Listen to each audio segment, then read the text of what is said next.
Think big for better career. আমরা এখন দুইটা গল্প শুনবো।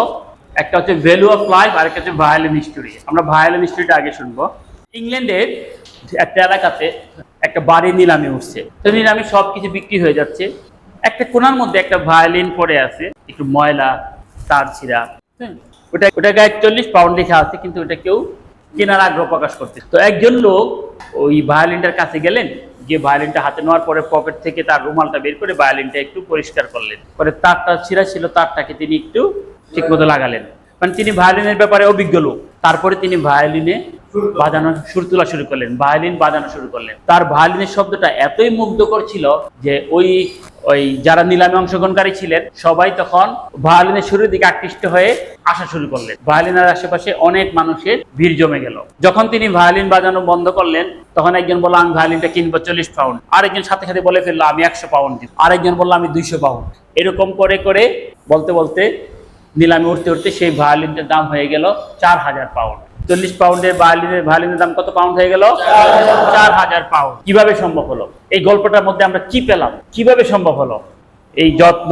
এই গল্পটার মধ্যে আমি যেটা পেলাম আমার নিজের ভ্যালু নিজেকে তৈরি করে রাখতে হবে। আমার নিজের ভ্যালু নিজেকে তৈরি করে রাখতে হবে। হয়তো কিছু সময়ের জন্য আমি হয়তো বিপদে পড়তে পারি, আমার তারটা ছিঁড়া থাকতে পারে। তার ছিঁড়া বলতে হচ্ছে গিয়ে আমাকে সমস্যাগ্রস্ত মনে হতে পারে, কিন্তু আমার জীবনে যদি ভ্যালু থাকে, আমি যদি নিজেকে ভিতর থেকে এনরিচ করতে পারি, সমৃদ্ধশালী করতে পারি, নলেজেবল করতে পারি, তাহলে আমাদের জীবনে কোনো না কোনো সময় একবার ভায়োলিন বাদক আসবেই, এসে আমার দরজায় নক করবে। দরজা যখনটা খুলবে, বলবে তোমাকে অমুক পোস্টের জন্য অমুক জায়গায় আমি নিতে চাই, তুমি রেডি তো? তখন যেন আমরা বলি না আমি তখনও রেডি না, আমাকে আরো 2 বছর সময় দেন। দরজায় যখন নক করবে তখন যেন আমরা বলি আমি প্রস্তুত আছি। আমাদের সবার জীবনে কোনো না কোনো সময়ে একজন ভায়োলিন বাদক আসবেই, কারণ আমাদের মধ্যে যদি গুণ থাকে না, কেউ না কেউ কারো না কারো চোখে পড়বে। আপনি দেখবেন গ্রাম বাংলা থেকে অনেক ক্রিকেটার, ফুটবলার উঠে আসে। হয়তো কোনো একজন দক্ষ ফুটবলার ওই এলাকায় গেছেন, গিয়ে একটা ছেলে খেলা দেখছেন, ভালো লাগছে, তাকে নিয়ে আসছেন না?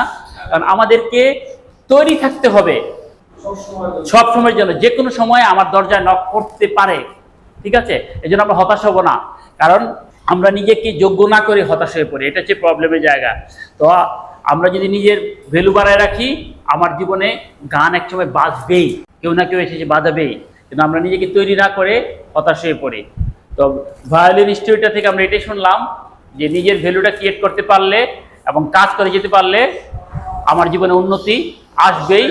যে কেউ না যে কেউ আমাকে সম্মানিত করবেনই। আপনাদের সবার প্রতি আমার একটি বিশেষ অনুরোধ, আপনারা যারা আমার চ্যানেলের ভিডিওগুলো দেখে প্রতিনিয়ত আমাকে উৎসাহ জুগিয়ে যাচ্ছেন, তাদের মধ্যে এখনো প্রায় 87% শ্রোতার মাধ্যমে চ্যানেলটি সাবস্ক্রাইব করা হয়নি। আপনাদের একটি সাবস্ক্রাইব আমাকে ভীষণভাবে অনুপ্রাণিত করবে। এছাড়াও চ্যানেলটি সাবস্ক্রাইব করার মাধ্যমে আমার চ্যানেলের নতুন ভিডিও আপলোড হওয়ার সাথে সাথে তা আপনি অবগত হতে পারবেন। সাবস্ক্রাইব করুন, সাথে থাকুন। ধন্যবাদ সবাইকে। আরেকটা গল্প এখানে আছে, সেটা হচ্ছে ভ্যালু অফ লাইফ। এই গল্পটা আমি অনেক আগে শুনছি বা করছি, ইদানিং দেখতেছি ইউটিউবে এই গল্পটা অনেক বেশি ঘোরাঘুরি করতেছে বিভিন্ন আসপেক্টে। এক ছেলে তার বাবাকে বলে, বাবা ভ্যালু অফ লাইফ, জীবনের মূল্য বলতে কি বোঝায়? বাবা তাকে বললেন আমি তোকে ডাইরেক্ট সরাসরি উত্তর দিব না, আমি তোমাকে এটা একটা উদাহরণের মাধ্যমে দেখাবো। বাবা ছেলেকে একটা পাথর দিলেন, পাথর দিয়ে বললেন এই পাথরটা তুমি বিভিন্ন লোকের কাছে দাম জিজ্ঞেস করবা, কিন্তু বিক্রি করবা না। এটার মধ্যেই তুমি উত্তরটা খুঁজে পেয়ে যাবে যে ভ্যালু অফ লাইফ বলতে কি বোঝায়। ছেলেটা বাসার বাইরে বের হওয়ার পরে প্রথমে একজন সবজি বিক্রেতা পেল। সবজি বিক্রেতাকে বলল এই পাথরটার বিনিময়ে আপনি আমাকে কি দিবেন? সবজি বিক্রেতা পাথরটা দেখে বলল এই পাথরের বিনিময়ে আমি তোমাকে আমার অর্ধেক সবজি দিয়ে দিব যা এখানে আছে। ছেলেটা, বাবা যদি বলছে কাউকে দিবে না, খালি দাম জিজ্ঞেস করবে, ছেলে বলল না আমি তোমাকে এই দামে দিব না। তারপরে সে গেল এক ফল বিক্রেতার কাছে। ফল বিক্রেতা পাথরকে বলল তোমাকে এই পাথরের বিনিময়ে আমার এখানে যত আপেল আছে তার অর্ধেক আপেল আমি তোমাকে দিয়ে দিব। তো সে বলল না আমি এই দামে এটা দেব না। এরকম করতে করতে সে গেল এক পাথর নিয়ে কাজ করেন এরকম একজন লোকের কাছে। তো যাওয়ার পরে ওই লোক ওই পাথরটা দেখে হতবিহ্বল হয়ে গেল। বললো এই পাথর তুমি কোথায় পেলে? বলে কেন? বলো এটা তো অমূল্য পাথর, এটার মূল্য তো কারো পক্ষে দেওয়া সম্ভব না। তো সে দৌড়ে দৌড়ে বাবার কাছে ফেরত আসতে থাকলো, দৌড়ে দৌড়ে আসলো। বাবা বাবা, বললো কি? বললো বাবা আমি তো অবাক হয়ে গেলাম, আমার সাথে এই ঘটনাগুলো ঘটছে। বললো this is what value of life. গল্পটা খুব ভালো করে গল্পের মর্মার্থটা বোঝার চেষ্টা করেন। সবজিওয়ালা কি দিতে চাইলো? অর্ধেক সবজি। আপনি অনেক ভ্যালুড একজন লোক, আপনার মূল্য ফর এক্সাম্পল 5 লাখ টাকা বা 10 লাখ টাকা মূল্য বলতে আপনার স্যালারি হওয়া উচিত, কিন্তু আপনাকে দিচ্ছে মনে করেন একজন বলল তোমাকে আমি 50,000 টাকা দিব। কারণ আপনি জীবনের প্রয়োজনে কি তার কাছে 50,000 টাকা চাকরি শুরু করবেন, না নিজের ভ্যালুটা ক্রিয়েট করে নিজেকে ওইভাবে পর্যায়ে নিয়ে যাবেন? আরেকজন অর্ধেক আপেল, আরেকজন কি বললো যে অমূল্য। এরকম ভাবে আমাদের মূল্যটা, নিজের মূল্যটা নিজেকে বুঝতে হবে। এই গল্প থেকে ভ্যালু অফ লাইফ থেকে কি বুঝলাম? আমার নিজের মূল্যটাকে নিজেকে বুঝতে হবে যে আমার মূল্য আসলে কতটুকু। আমি দুধ থেকে কি মিষ্টি হয়েছি, নিজের ভ্যালুটাকে চিনতে হবে। আর আমার ভ্যালু যদি হয় 20,000 টাকা, আমি যদি 2 লাখ টাকা স্বপ্ন দেখি তাহলে আমি ভ্যালু পাবো না। আমার ভ্যালু যদি আমি জানি কত টাকা হওয়া উচিত, তাহলে আমি যে কোনো জায়গায় গিয়ে নিজেকে নিয়ে কি করতে পারবো, ডিবেট করতে পারবো, আর্গুমেন্ট করতে পারবো, তাই না? আমাকে জানতে হবে আমার 1 ঘন্টার ভ্যালু কত, আমাকে জানতে হবে আমার 1 মিনিটের ভ্যালু কত। আমরা কি কখনো এটা ক্যালকুলেশন করেছি? বিল গেটস, ওয়ারেন বাফেট সম্পর্কে একটা কথা প্রচলিত আছে, ইউটিউবের বিভিন্ন ভিডিও দেখি। তারা মনে করেন রাস্তা দিয়ে হেঁটে যাচ্ছেন, হঠাৎ করে তার পকেট থেকে একটা বান্ডিল পড়ে গেল ডলারের। তিনি কি এটা উঠাবেন কি উঠাবেন না? কেন? উঠাতে গেলে যে সময় নষ্ট হবে, তার চাইতে যে সময়টা ব্যয় হবে তার চাইতে তিনি চলে গেলে ওই সময়টা তার বেশি ইনভেস্ট হবে এবং সেটা বেশি ইফেক্টিভ হবে। তো আমাদের কি সবার আগে কি আমার সময়ের মূল্যটা জানতে হবে। আমাদের 1 ঘন্টার মূল্য কত, 1 দিনের মূল্য কত, 1 মিনিটের মূল্য কত, আমরা কি কখনো এটা নিয়ে ক্যালকুলেশন করছি? তাহলে এই মূল্যটা যদি ক্যালকুলেশন করে আমি চায়ের দোকানে বসে আড্ডা দিতাম না, আমি অমুক জায়গায় সময় নষ্ট করতাম না। আমার নিজের ভ্যালু নিজে তৈরি করতে হবে, তৈরি করে ওই জায়গায় আমাকে কনফিডেন্ট থাকতে হবে আমার মূল্যটা কতটুকু। আমি যেন সবজির দামে বিক্রি না হয়ে যায়, আমি যেন আপেলের দামে বিক্রি না হয়ে যাই। আমি যদি অমূল্য পাথর হয়ে থাকি, আমার প্রতি সেই আত্মবিশ্বাসটা থাকতে হবে যে আমার ভ্যালুটা অনেক বেশি এবং আমি ইনশাল্লাহ অনেক ভালো করব। এই দুটো গল্প কি মাথায় থাকবে না ভুলে যাবেন? বিল গেটস কি বলছিলেন? যে তুমি গরিব হয়ে যান অসুবিধা নাই, কিন্তু তুমি যদি বিলাস স্তরে ট্রেনিং করার পরে গরিব থাকো।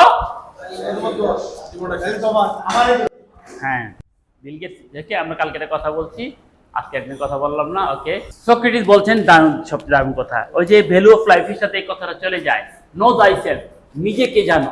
আমাদের সমস্যা হচ্ছে কি, আমরা পাড়া প্রতিবেশী সবার খবর কম বেশি জানি, নিজের খবর আমরা জানি না। একটা গান আছে না, বাড়ির পাশে আরশিনগর, সেটায় এক ঘর পড়শি বসত করে, আমি একদিন না দেখি তারে। এই পড়শিটা কে? আমি নিজে এই পড়শিটা, তাই না? আমরা অমুকের মেয়ে কি করলো, অমুকের ছেলে কি করলো সেই খবর জানি, নিজের খবর জানি না। আমার যে প্রফেশনালিটি ডেভেলপমেন্টের জন্য যে গুণগুলো দরকার কতটুকু আছে আমি সেটা জানি না। আমার আচার আচরণ কিরকম আমি সেটা জানি না, আমার ব্যবহার কিরকম সেটা জানি না, তাই না? আমরা এই ট্রেনিং আসার ফলে আমাদের কাছে সব উন্মুক্ত হচ্ছে না। আসলে আমি রাইট পথে না রং পথে ছিলাম। নো দায়িত্ব, নিজেকে জানো। নিজে আমাদের সব কারো কারো বয়স 25, 30, 35, 40 বছর এখানে আছে, এত বছর হয়ে গেছে। তাহলে আমরা কি নিজেকে জানতে পারছি না পারি নাই? Message clear? নিজেকে জানতে হবে। এই ট্রেনিং আসার ফলে যদি আমরা নিজেকে জেনে থাকি তাহলে আমরা কতটুকু পিছিয়ে আছি না?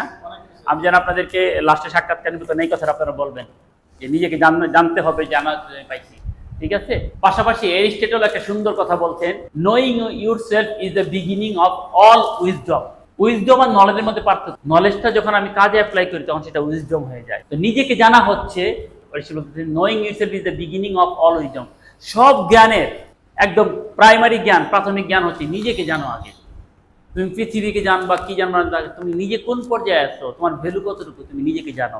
তাহলে হ্যাঁ, এটা হচ্ছে যে কোনো জ্ঞানের একদম বিগিনিং, যে কোনো জ্ঞানের একদম প্রাথমিক স্টেজটা কি, নিজেকে দিয়ে শুরু করতে হবে, রাইট? একটি কথা সব সময় মনে রাখবেন, জীবনকে সফল ও সার্থক করার জন্য সব সময় লার্নিং মোডে থাকুন এবং যা শিখলেন বাস্তবে তা প্রয়োগ করার চেষ্টা করুন। ভিডিওটি থেকে যদি আপনি কোনোভাবে উপকৃত হয়ে থাকেন তাহলে লাইক করুন এবং কমেন্ট বক্সে আপনার মূল্যবান পরামর্শ দিন। এরকম লাইফ চেঞ্জিং ভিডিও সব সময় পাওয়ার জন্য সাবস্ক্রাইব করে বেল আইকনটি প্রেস করে রাখুন, যাতে করে এই চ্যানেলের সব ভিডিও সহজে আপনার নিকট পৌঁছে যায়। এতক্ষণ ধৈর্য ধরে ভিডিওটি শোনার জন্য আপনাকে অনেক ধন্যবাদ। Think big for better life.